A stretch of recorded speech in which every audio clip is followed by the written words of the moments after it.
क्या आपने कभी रुककर सोचा है, क्या मैं सच में जी रहा हूं या बस दिन काट रहा हूं? हम अक्सर प्लानिंग करने, चिंता करने और पुरानी बातें सोचते रहने में इतने बिजी रहते हैं कि प्रेजेंट को पूरी तरह से मिस कर देते हैं।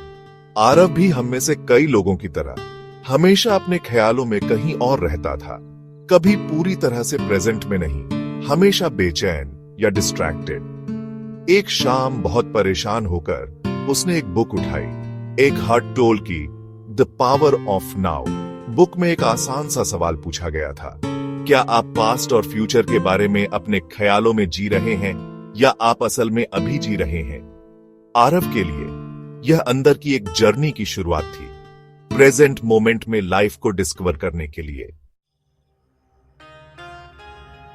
आरव ने एक पावरफुल ट्रुथ सीखा, पास्ट जा चुका है, फ्यूचर आया नहीं है और सिर्फ प्रेजेंट ही रियल है।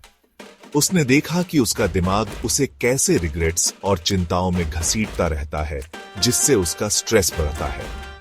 टोल की टीचिंग्स ने बताया कि पीस और खुशी सिर्फ प्रेजेंट में मिलती है।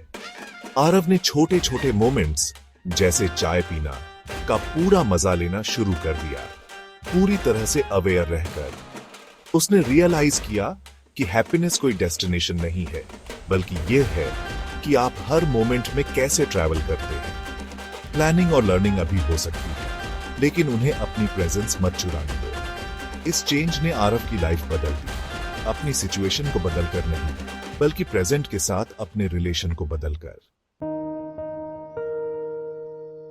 आरव हमेशा अपनी प्रॉब्लम के लिए बाहरी घटनाओं को ब्लेम करता था, लेकिन टोल की बुक ने उसे दिखाया कि उन घटनाओं के बारे में उसके विचार ही दर्द का कारण थे। उसने अपने दिमाग को ऑब्जर्व करना शुरू किया, यह देखते हुए कि वह चिंता और विक्टिमहुड की कहानियां कैसे बनाता था। दिमाग बिना कंट्रोल के एक शोरगुल वाला स्टोरी टेलर बन जाता है, जहां कोई प्रॉब्लम नहीं होती, वहां भी प्रॉब्लम क्रिएट कर देता है। आरव ने रियलाइज किया कि वह अपने विचार नहीं था, वह उनके पीछे की अवेयरनेस था। अपने विचारों को बिना उनमें उलझे देखते हुए उसे अंदर की शांति के मोमेंट्स मिले। दिमागी बकवास की पकड़ ढीली हो गई और आरव ने अपनी शांति वापस पाना शुरू किया। उसने सीखा, आप हमेशा अपने विचारों को रोक नहीं सकते, लेकिन आप उनमें से हर एक पर बिलीव करना बंद कर सकते हैं। कभी कभी एक छोटी सी बात आरव में इमोशंस का तूफान ले आती थी।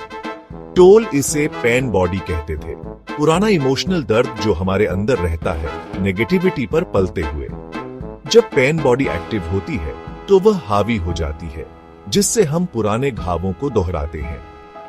आरव ने इससे लड़ना या इसे दबाना नहीं सीखा, बल्कि बस नोटिस करना सीखा। अरे, पेन बॉडी जाग गई है। अपने शरीर में कच्चे इमोशन को बिना जज किए ऑब्जर्व करके उसने उस पर अवेयरनेस लाई।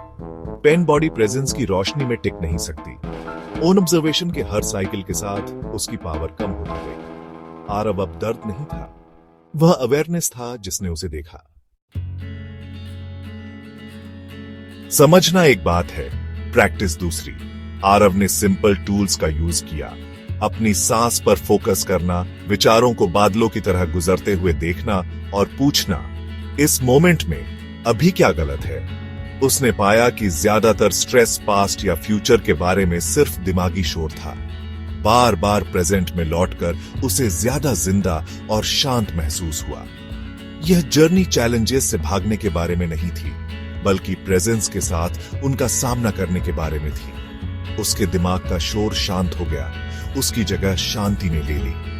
आरव ने शांति का सीक्रेट डिस्कवर किया कि वह बाहर नहीं था, वह यहीं था, अभी में। और यह हम सभी के लिए अवेलेबल है, हर उस मोमेंट में जब हम प्रेजेंट रहना चुनते हैं।